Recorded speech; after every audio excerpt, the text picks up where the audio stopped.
in between stages like this, I like to go outside and to get the stakes wet with my watering hose, just to keep them nice and wet until I get to the border. So now let's take our whaling rods, and once again I'm going to take the longer ones out, and I'm going to use the shorter ones now. What's this? Let's see. This is alright. These are the shorter ones, and for this we actually only need six weavers overall. Before I continue, I will also see if the basket looks round. If it's not, I might kind of squish it a little bit, shape it the way I want. Maybe here. The more you pay attention to those things, the better your work is going to look. Alright, so take our 6 weavers now. You can continue working on your lapboard, but for now, since I already got this out, I'm going to do it on my knees, or between my knees. And now we're going to begin our whaling band from the butt ends. Once again, you want to insert it towards the inside a little bit so that you'll have some leverage. 1, 2, 3, one after the other, and we're in a 3-rod whale again.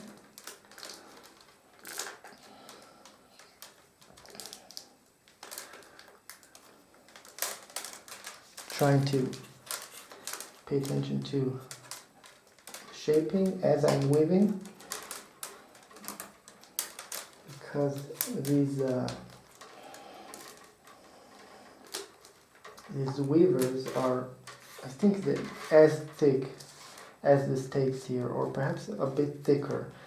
So it's very important to pay attention to what's going on. You don't want to distort your stakes. And once again, in this case, when the weavers are quite thick, I like to get them towards the inside, hold everything in place, and then get them back outside, and not work like this, because it pulls the stakes towards the upside, the outer side. All right.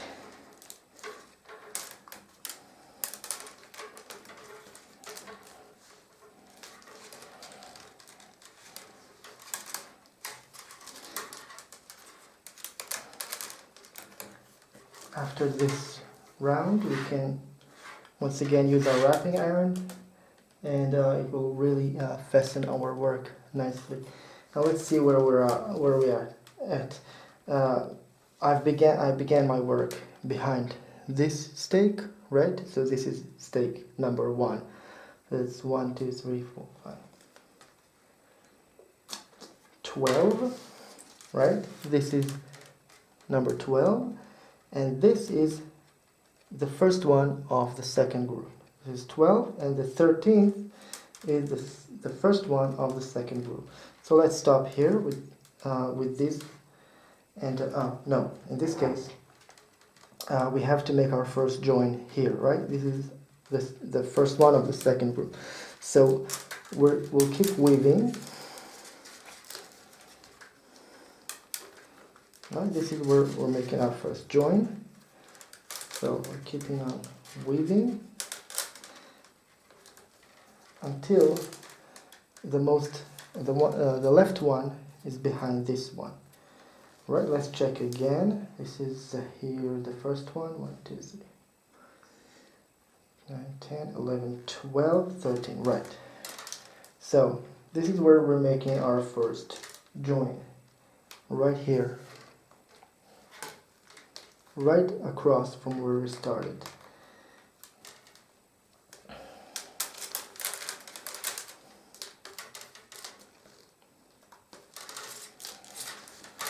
That's 1, 2,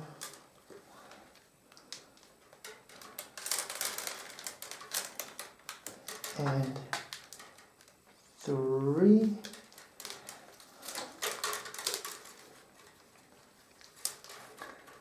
Now, see what happens here? This one is a bit to the outside and this one is to the inside, so let's try and correct that now as we are weaving.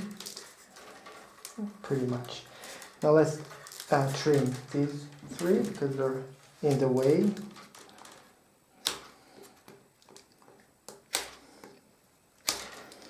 All right.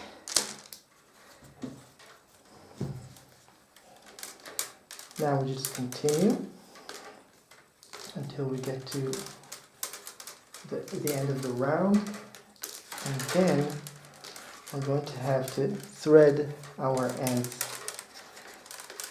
through the beginning.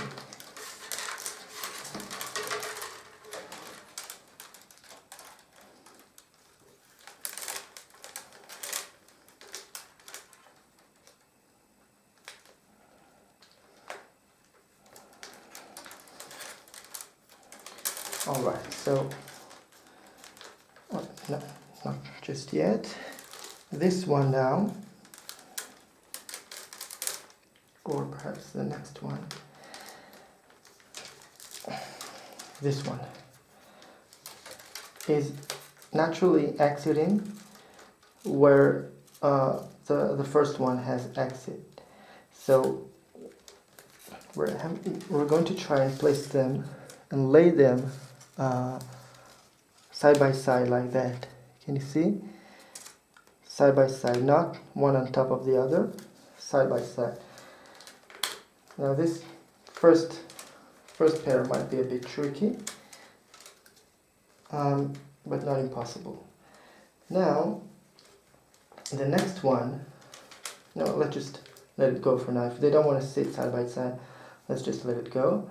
The next one, what I'll do is I'll like to call it soften, kind of soften it a little bit, giving it a curve, and I'm going to thread it where the second one is,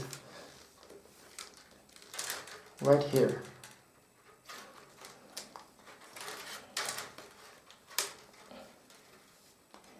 I'm going to thread it here. I'm going to be very careful not to kink it.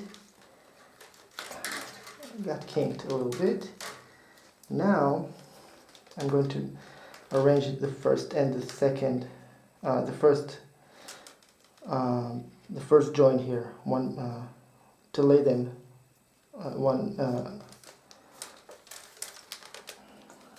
like that, and these ones I'm also going to make sure they're laying nicely side by side. Doesn't really work very nicely. Now the third one, once again, I'm going to thread through here. I'm going to exit here, being very careful not to kink it. It did kink anyway.